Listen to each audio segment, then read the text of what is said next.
Okay, moving on to Kansas. One quick note on the game was going back and studying all three sides of the ball.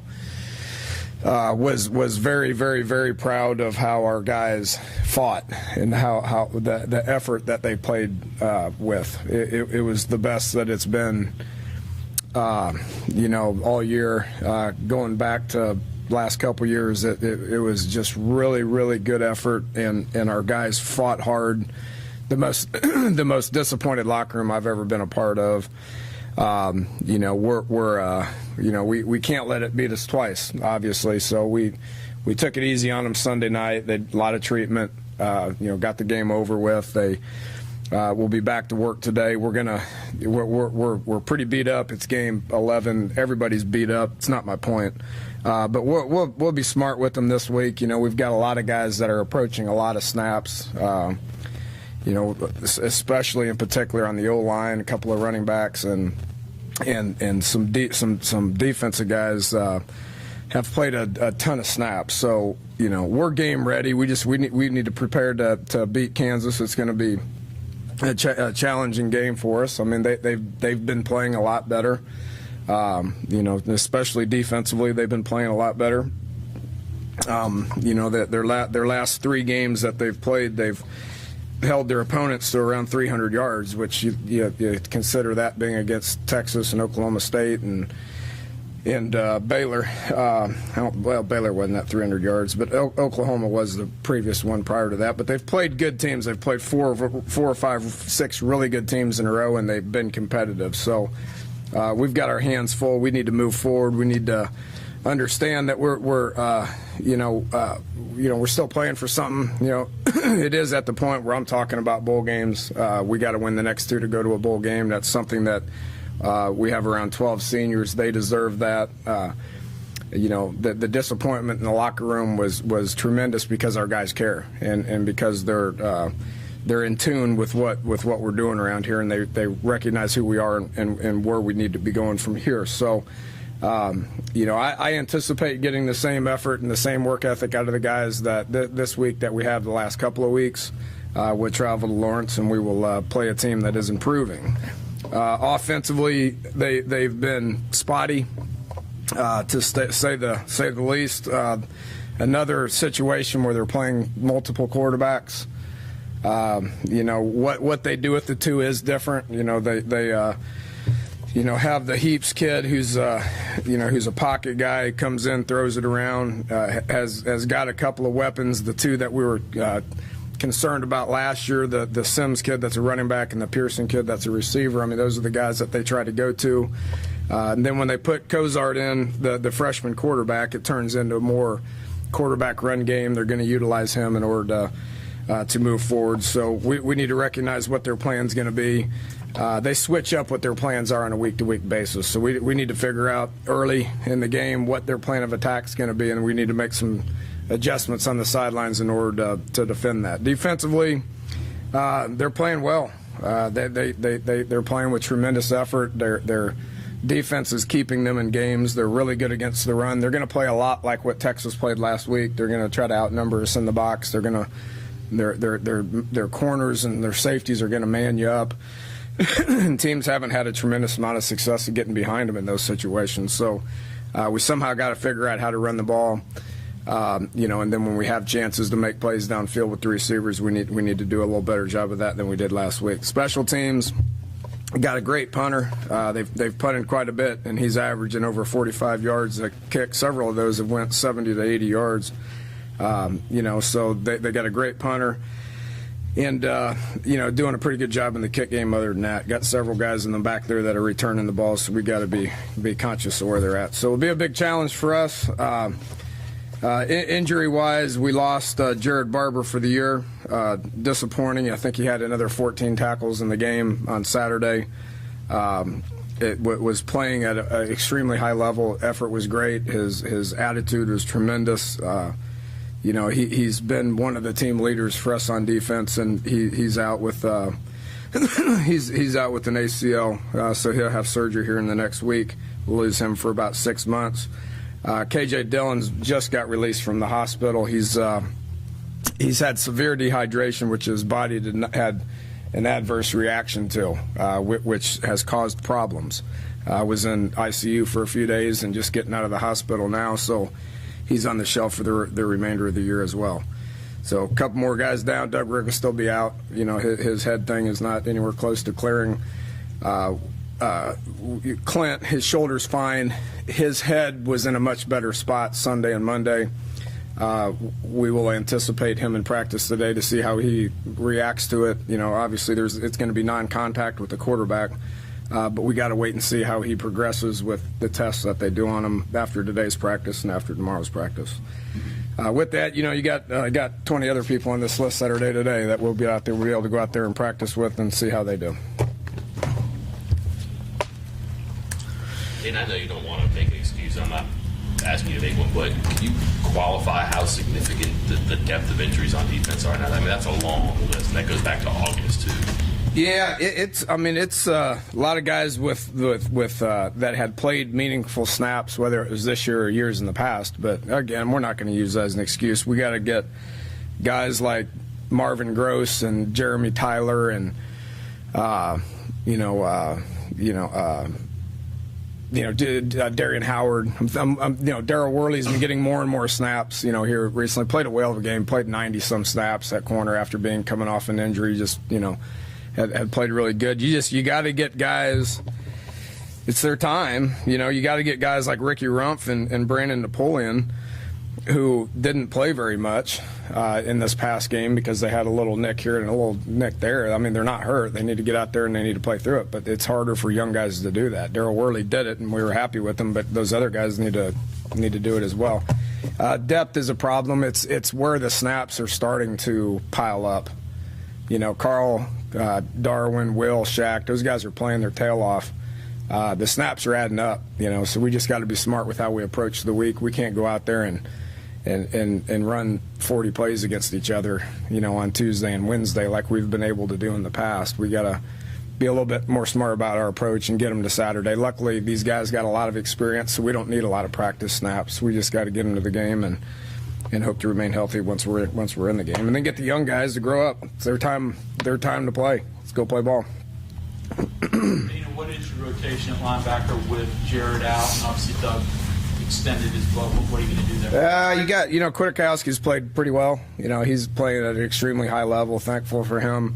Tyler Anderson's going to get snaps inside. We've moved him all around. He's been playing fantastic on special teams. Juwan Snow had his best game on special teams, made 4 or 5 special teams plays in the game on Saturday. So he'll get reps. Sean Walters is another young guy that needs to step up. You know, it gives you 4 backers there that you can play with. Is it at the level that you'd get with Barber and Rigg? They don't have the experience. They need to take advantage of this opportunity and play ball. Dana, I'm assuming that at this point, a couple of weeks ago you brought Darian Howard out of mothballs. I mean, there's nobody else left, is there, that you would waste a redshirt, burn redshirt? No, we wouldn't. No. It's backup guys like Tyler Anderson. It's backup guys like Juwan Snow. Eric Kinsey needs to come on. Darren Howard needs to take more snaps. Noble needs to take more snaps. I mean, we got bodies. Are they seasoned vets? No, but you got to line them up and you got to go play. Have you made any decisions on center and what you're going to do there after making a switch last night? No, not yet. We got good quality snaps out of both guys. Was really happy with how Tyler played when he went in there. With that said, I mean, Pat's what makes us tick. He's what makes us tick up front. Our guard play with Spain and Mark is so good right now that we don't need Pat to take snaps at guard. He's more comfortable guard center. So we'll get out there and we'll practice for a few days, see how it looks, and we'll go into the game. We're going to need both of them to play, center for a variety of reasons and a variety of snaps. Some of the scores have been close. How do you feel the team is as far as being close to being a winning team? I mean, Our team? yeah. Yeah, I think we're close. I think we've been close all year. We're playing quality teams. We get it. We're getting better. We're playing a lot of young guys. I don't know. I mean, I think we're close. I'm still hoping that it happens this year. I mean, our goal is we talked about it on Sunday night is to go win this one and then take a week off and kind of get refreshed and then win another one and then take a few weeks off and get refreshed and then go win a bowl game. So we do that. That'd be pretty similar to what happened last year. What do you think? I mean, you see it sometimes with teams that they don't get over the hump for whatever reason. You've had like 4 weeks in a row where 3 of them you couldn't hold on to a lead or whatever. What's the difference between winning and losing? Is it it's slim. The margin of error is very slim. When you play good football teams, I mean, you got to perform at a high level every week. If you don't, you get beat, and it's no different this week going to Kansas. It's no different. We've been there. I mean, what do you blame it on? I don't know. I can give you a bunch of excuses. I mean, the only one the only one I'm really going to give you is, put it on me. I mean, I'll try to do something a little bit different to get us over the hump. I've been saying all year long, I think we've been close. If I had the answer, I mean, I would have put it in place a long time ago. But the one thing that I'm very thankful for is the players are attentive. They're playing hard. I think you all can see that and appreciate that the guys are getting out there and they're playing hard, and it means something to them. I've never been a part of a locker room that disappointed, which means they care and they're trying. I can sleep at night because of that.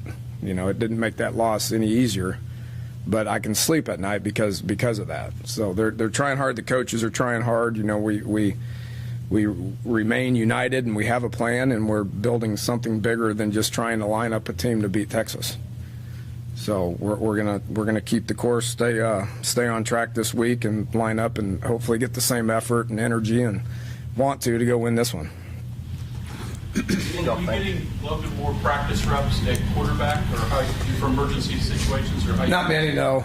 I mean, you can barely rep 2 quarterbacks, let alone 3. He takes individual reps. He does scout team reps. He does individual reps. He would have been the guy to go in there. But with that said, I mean, we anticipate Clint coming back and being fine. Ford's, closer to 90% now, so he's probably going to start repping this week. Whether that's good enough to, for them to be meaningful reps or not, I got to see what it looks like, But he's getting close, so we'll be all right. Do you think offensively, younger guys like Nikhil, Mario, they're starting to get it? Yeah. Mario had his best game. I mean, he was.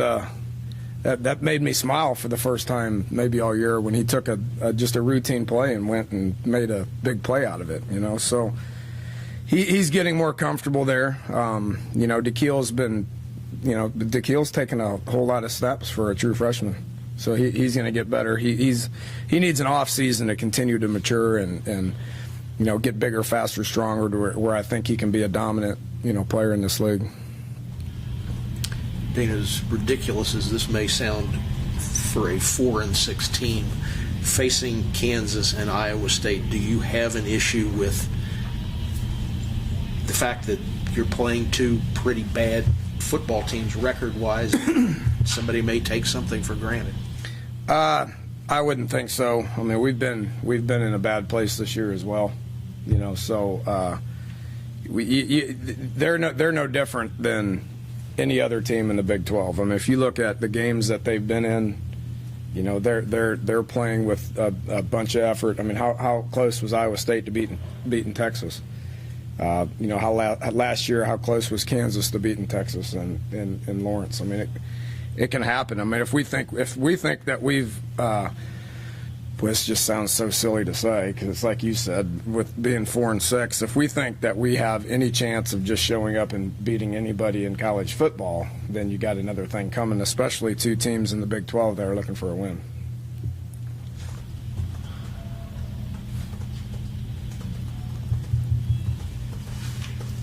Talk about Kansas's offense? I mean, you hit on it a little bit in the intro there, but just what they are doing, and are you surprised by the struggles that they have had?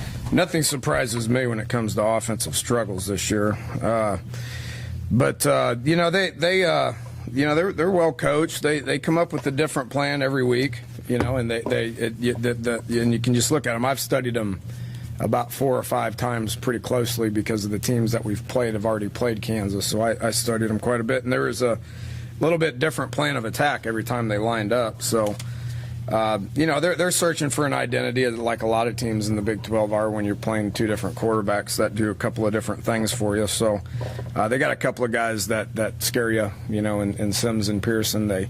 You know, the quarterback's got athletic ability that gives them the ability to do some run game with them to be able to move it forward. So we'll have to identify what their plan is, and we'll have to talk about it on the sidelines and go out and either change, you know, our defensive attack or communicate what they're trying to get done.